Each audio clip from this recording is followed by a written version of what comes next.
Hello friends, आज का अपना टॉपिक है औद्योगिक क्रांति। देखिए, पुनर्जागरण के पश्चात ये वीडियो अभी मैं कल तक डाल दूंगी। उसके पश्चात जो लोग थे यूरोप के, उनका वो थोड़े विकसित हो गए थे। वो नई टेक्निक को सोचने लगे थे। तो उसी पर आधारित 18वीं सदी में कृषि और व्यापारिक जो समाज था, वो धीरे धीरे आधुनिक औद्योगिक समाज में परिवर्तित होने लगा था। ठीक है। अच्छा, ये जो शुरुआत हुई थी ब्रिटेन से। भाप की शक्ति का उपयोग किया। जेम्स वॉट ने भाप इंजन का की खोज करी। जेम्स हरग्रीव्स ने स्पिनिंग जेनी का जो चरखा होता है उसकी खोज की। कोयले और लोहे की उपस्थिति वहाँ पर बहुत अधिक थी, उसका उपयोग किया गया।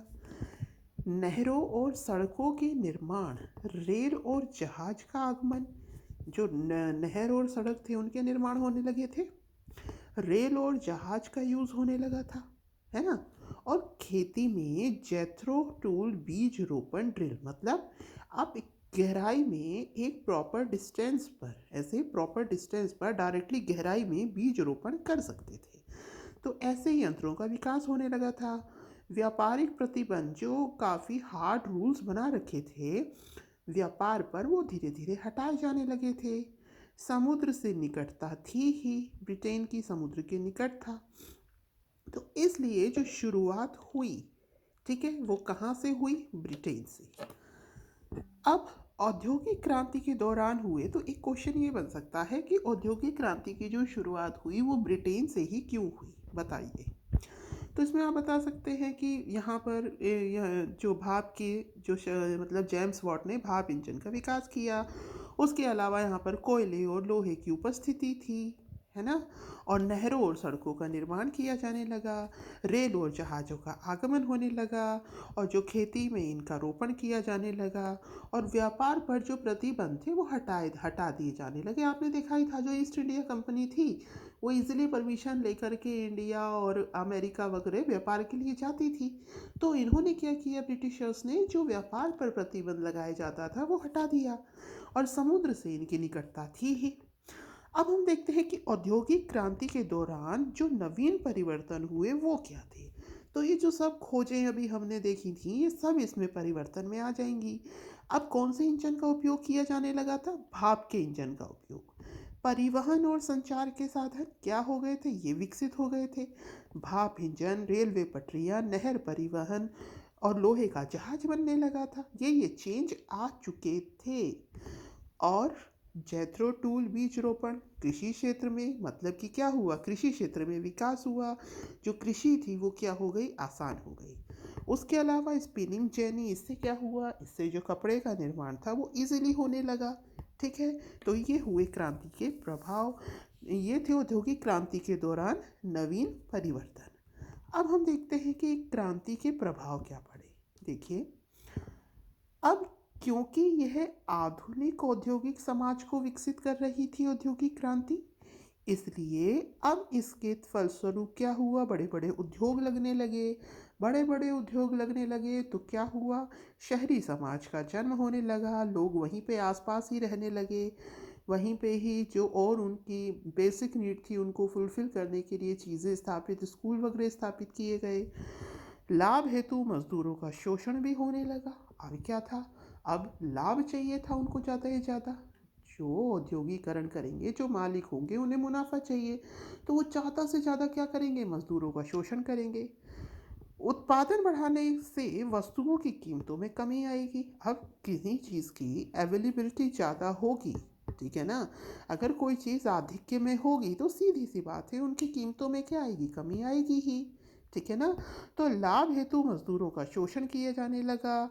उत्पाद बढ़ाने से वस्तुओं की कीमतों में कमी होने लगी। व्यापारिक मार्गों की खोज से कच्चा माल, नए बाजार और सस्ते कारीगर मिलने लगे। व्यापारिक मार्गों की खोज होने लगी तो इससे क्या हुआ, कच्चा माल, नए बाजार और सस्ते कारीगर उपलब्ध होने लगे, क्योंकि वो उन मार्गों की सहायता से आसानी से मिल जाते थे। साम्राज्यवादी विस्तारों से सर्वोच्चता के लिए संघर्ष। अब क्या हुआ? अब इधर कई देश थे, ब्रिटेन था, जर्मनी था, फ्रांस था, ये सब साम्राज्यवादी थे, है ना? तो इससे क्या हुआ? अब इनमें आपस में सर्वोच्चता के लिए संघर्ष शुरू हो गया, जो कि विश्व दो जिसकी वजह से क्या हुआ? दो विश्व युद्ध हुए। ठीक है। जो साम्राज्यवादी देश थे, ये चाहने लगे कि हम क्या करें, हम अधिक से अधिक जो देश हैं उनको अपना गुलाम बनाए, अपने अधिक से अधिक उपनिवेश बनाए। तो अपनी सर्वोच्चता के संघर्ष के लिए इन्होंने कितने विश्व युद्ध किए भैया? दो विश्व युद्ध हो गए, इसी का ही रिजल्ट थे। तो ये था औद्योगिक क्रांति, जो मैंने शॉर्ट में आपको बता दिया। इसके बाद है साम्राज्यवाद और उपनिवेशवाद का उत्थान। देखिए, औद्योगिक क्रांति के परिणाम स्वरूप क्या हुआ? यूरोपीय देशों को कच्चा माल और तैयार माल बेचने के लिए एक बाजार की निरंतर आपूर्ति की आवश्यकता थी। अब आप औद्योगिक क्रांति के फलस्वरूप क्या कर रहे हो? प्रोडक्शन कर रहे हो। ठीक है। अब उसके लिए, प्रोडक्शन के लिए, अब देखिए, ब्रिटेन छोटा सा ही है देश, है ना? जर्मनी वगैरह उतने भी वास्ट नहीं है। एक लिमिटेड उसमें ही तो अमाउंट में उनको कच्चा माल मिलेगा। ठीक है। जनसंख्या भी इतनी नहीं है, तो वो एक लिमिटेड ही क्या कर सकेंगे, जो उत्पाद प्रोड्यूस कर रहे हैं उसको बेच सकेंगे। तो अब औद्योगिकरण के लिए क्या बेसिक नीड है? जो कच्चा माल हो वो मिले और उन्हें एक बाजार प्राप्त हो। तो इसलिए वो किसको सर्च करने लगे? उपनिवेश बनाने लगे। ठीक है ना? किसी देश के, अब उपनिवेश, अब साम्राज्यवाद और उपनिवेशवाद की परिभाषाएं लिखी हैं मैंने, देखिएगा। किसी देश के किसी दूसरे देश पर राजनीतिक और आर्थिक जीवन पर नियंत्रण, मतलब राजनीतिक और आर्थिक दोनों पर कंट्रोल, जैसे अंग्रेजों ने इंडिया में कर रखा था। राजनीति में भी इन्वॉल्व थे। आप राजनीति में इन्वॉल्व रहोगे तभी तो आप अर्थव्यवस्था पर कंट्रोल कर सकोगे, तभी तो आप व्यापार इजीली कर सकोगे, क्योंकि व्यापार करने के लिए जो भी कंडीशंस होंगी उनको इजीली प्रोवाइड कराया जा सकता है राजनीति में ही इन्वॉल्व होकर के। ठीक है। तो किसी देश के किसी दूसरे देश पर राजनीतिक और आर्थिक जीवन पर नियंत्रण और शासन के विस्तार देने की इस प्रक्रिया को क्या कहते हैं? साम्राज्यवाद, है ना? मतलब हमने क्या किया? किसी दूसरे देश का जो राजनीति थी उसको भी अंडर कंट्रोल कर लिया, और किसको कर लिया? आर्थिक जीवन को भी। ठीक है। अब है उपनिवेशवाद, कॉलोनियों पर कब्जा। अब क्या हुआ? ये जो यूरोपियन कंट्रीज थे, जैसे कि जर्मनी, आपका ब्रिटेन, फ्रांस, इन लोगों ने क्या किया? जो इन्होंने कॉलोनियाँ बनाई, कॉलोनियाँ मतलब इनके जो उपनिवेश थे, कॉलोनियों पर कब्जा और उन्हें अपने विजय अधीन करना, चाहे युद्ध द्वारा या अन्य किसी साधन से। जैसे कि इंडिया था गुलाम किसका? ब्रिटेन का। ठीक है। इसी तरीके से इनके हित साम्राज्यवादी देशों के हितों के अधीन थे। मतलब जो उपनिवेश थे, जो कॉलोनियाँ थी, इनके हित बाद में आते थे, उनके अधीन थे। मतलब जब इंडिया पर ब्रिटिशर्स का राज था, तब ये इनका जो पहला मुद्दा, जो पहला फ़ायदा होता था, जो इनके हित थे, वो महत्वपूर्ण होते थे। ये भारतीयों के हितों को इम्पोर्टेंस नहीं देते थे, इसलिए इनके हित साम्राज्यवादी देशों के हितों के अधीन थे। मतलब ज़्यादा हित किनके इम्पोर्टेंट थे? साम्राज्यवादी देशों के। और जो उपनिवेश थे उनके जो हित थे वो इनके अधीन थे। यूरोपीय में इन्हीं सब कारणों की वजह से नस्लीय श्रेष्ठता की भावना भी विकसित हुई। अब ये सभी कारण थे कि भाई औद्योगिक रूप से वो संपन्न हो गए थे। इन्होंने जो अपने उपनिवेश थे उनको क्या किया था? उनके जो लोग थे उनको अपने अधीन बना लिया था, तो इनमें श्रेष्ठता की भावना आ गई और उन्होंने उस श्रेष्ठता को अपने वर्ण से, अपने रंग से, गोरे और काले में विभेदित करना शुरू कर दिया। आगे है अफ्रीका में साम्राज्यवाद। तो अब इन्होंने अफ्रीका में साम्राज्यवाद फैलाया। वो कैसे? देखिए, अफ्रीका में जंगल है मेनली, तो हाथी दांत इजली मिलेगा। सोना, किम्बरले खान है, हीरा वहाँ पर। लकड़ी और गुलाम की आवश्यकताएं होती थी, जो कहाँ से फुलफिल होती थी? अफ्रीका से। हाथी दांत की, सोना, हीरा, लकड़ी और गुलामों की आवश्यकताएं होती थी। अफ्रीका की कमजोर राजनीतिक प्रणाली और क्या था, जो राजनीतिक प्रणाली थी वो क्या थी, अफ्रीका की कमजोर थी। एक पिछड़ी हुई अर्थव्यवस्था था अफ्रीका, और समाज के साथ साथ कमजोर सेनाएं भी थी। सारी कंडीशन वीक हो गई, राजनीतिक प्रणाली कमजोर, अर्थव्यवस्था पिछड़ी हुई और सेना भी कमजोर। तीनों ही इंपॉर्टेंट चीज वीक हो गई, तो आप आसानी से उस पर कब्जा कर सकते हो। फ्रांस ने उत्तर व पश्चिमी अफ्रीका में, देखिए अब इन सब यूरोपीय देशों ने अफ्रीका के अलग अलग भागों पर कब्जा किया।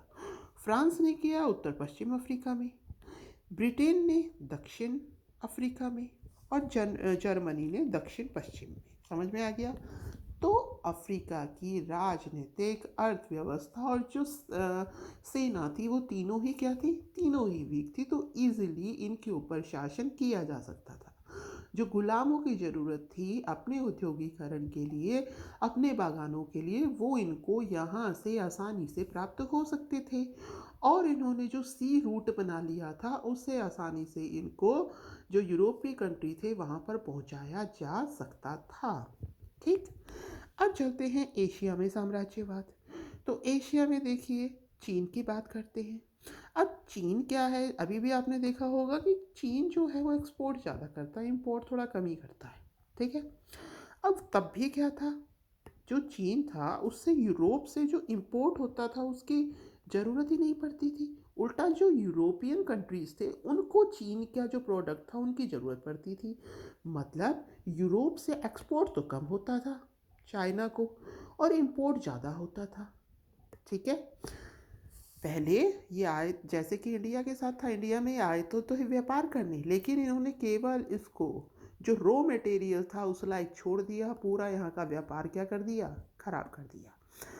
तो लेकिन चाइना में क्या था, ये क्या करते थे, इनका एक्सपोर्ट चाइना से जो एक्सपोर्ट होता था, मतलब इनके जो इंपोर्ट होता था वो होता था ज़्यादा। अब इन्होंने उसके लिए क्या किया, इनको अब इनकी कोई ज़रूरत नहीं थी, है ना। अब ये कैसे क्या करें, कैसे वहाँ पर अपना सामान एक्सपोर्ट करें। तो इन्होंने क्या किया, जो चाइनीज़ यूथ थे उनको अफीम की लत लगा दी। ठीक है। इसके परिणाम स्वरूप चाइना और ब्रिटेन के बीच में पहला अफीम युद्ध हुआ। ठीक है। इसके बाद चीन के जो 5 बंदरगाह थे इस युद्ध में जीतने के बाद ब्रिटेन ने वो अपने अधीन कर लिए, ब्रिटेन के लिए वो बंदरगाह खोल दिए गए। हांगकांग का द्वीप भी ब्रिटेन को दे दिया गया।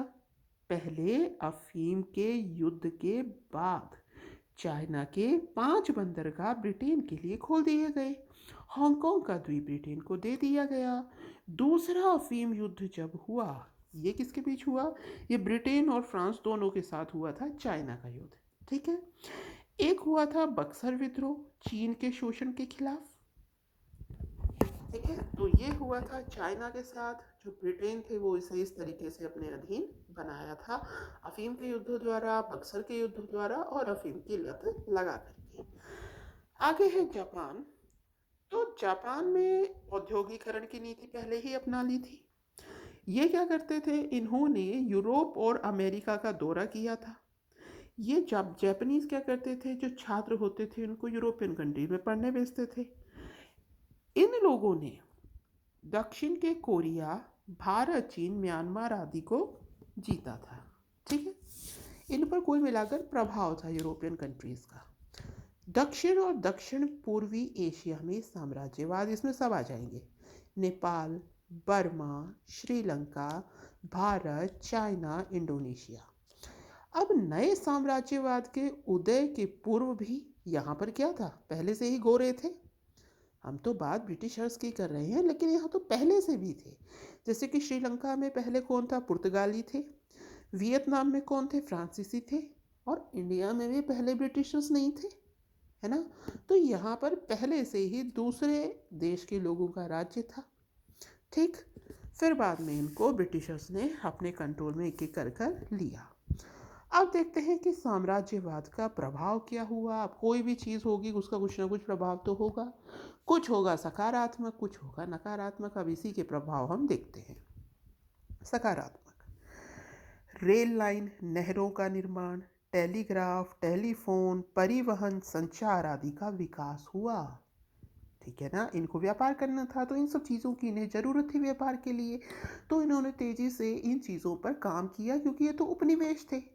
यहाँ पर वो उन चीज़ों का विकास करेंगे जिनकी उनको आवश्यकता है, बजाय ये उपनिवेश वाले लोगों के हितों को ध्यान में रखेंगे क्योंकि उनके हित तो इनके अधीन थे। इसलिए यहाँ पर रेल लाइन का, जिससे कि सामान इधर से उधर तेज़ी से किया जा सके, क्योंकि इनको तो कहाँ पर, इन्हें तो पोर्ट पे लाना है ना। तो रेल लाइन का विकास इसलिए हुआ, नहरों का हुआ, टेलीग्राफ, टेलीफोन, परिवहन, संचार आदि। त्वरित संचार, अब आपको दूसरे देश में व्यापार करना है तो जो संचार की व्यवस्था है त्वरित होनी चाहिए। राजनीतिक चेतना और राज्यों में राष्ट्रवाद की भावना का विकास, जब कोई दूसरा आकर शासन करेगा तो सीधी सी बात है, जो उपनिवेश के जो देश हैं उसमें राजनीतिक चेतना तो धीरे धीरे आएगी ही। राज्यों में राष्ट्रवाद की भावना का भी विकास होगा। आधुनिक शिक्षा, विज्ञान और वैज्ञानिक खोजें, उपनिवेशवाद से क्या हुआ, आधुनिक खोजें होने लगी, वैज्ञानिक खोजें होने लगी, आधुनिक शिक्षा और विज्ञान की शिक्षा दी जाने लगी। अब हम देखते हैं नकारात्मक परिणाम। तो नकारात्मक परिणामों में सबसे पहला तो यही है, स्वदेशी उद्योग बंद हो गए, टोटल बर्बाद हो गए। ये हमने पहले भी डिस्कस किया है कि इन्होंने क्या किया था, जो उपनिवेश थे उनका जो स्वदेशी उद्योग था उसे पूरी तरीके से बर्बाद कर दिया था। प्राकृतिक स्रोतों का बेरहमी से शोषण, इन्होंने जो उपनिवेश थे उनको मात्र क्या बना दिया था, रॉ मटेरियल का सोर्स। तो वहाँ से तेजी से जो रॉ मटेरियल थे उसका शोषण किया जाता था। कृषि व्यवस्था विकृत हो गई थी पूरी, क्योंकि आपने इंडिया में भी देखा होगा, ये नील की खेती कराते थे, ये चाय की खेती कराते थे। नील की खेती के लिए आपको मालूम है कि 1/4 भाग में 3 कठिया पद्धति चलाई करती थी कौन कौन, ठीक है। तो उससे क्या हुआ था कि जो कृषि व्यवस्था थी वो पूरी विकृत हो रखी थी। चीन का प्रभाव में क्षेत्र में विभाजन, इसी दौरान जो चीन है उसका भी विभाजन हो गया था। तो ये मैंने आपको साम्राज्यवाद और उपनिवेशवाद भी करा दिया है, उम्मीद है आपको समझ में आई होगी। अगले वीडियो में हम प्रथम विश्व युद्ध, द्वितीय विश्व युद्ध और उसके परिणामों को देखेंगे। तब तक के लिए धन्यवाद। Have a nice day.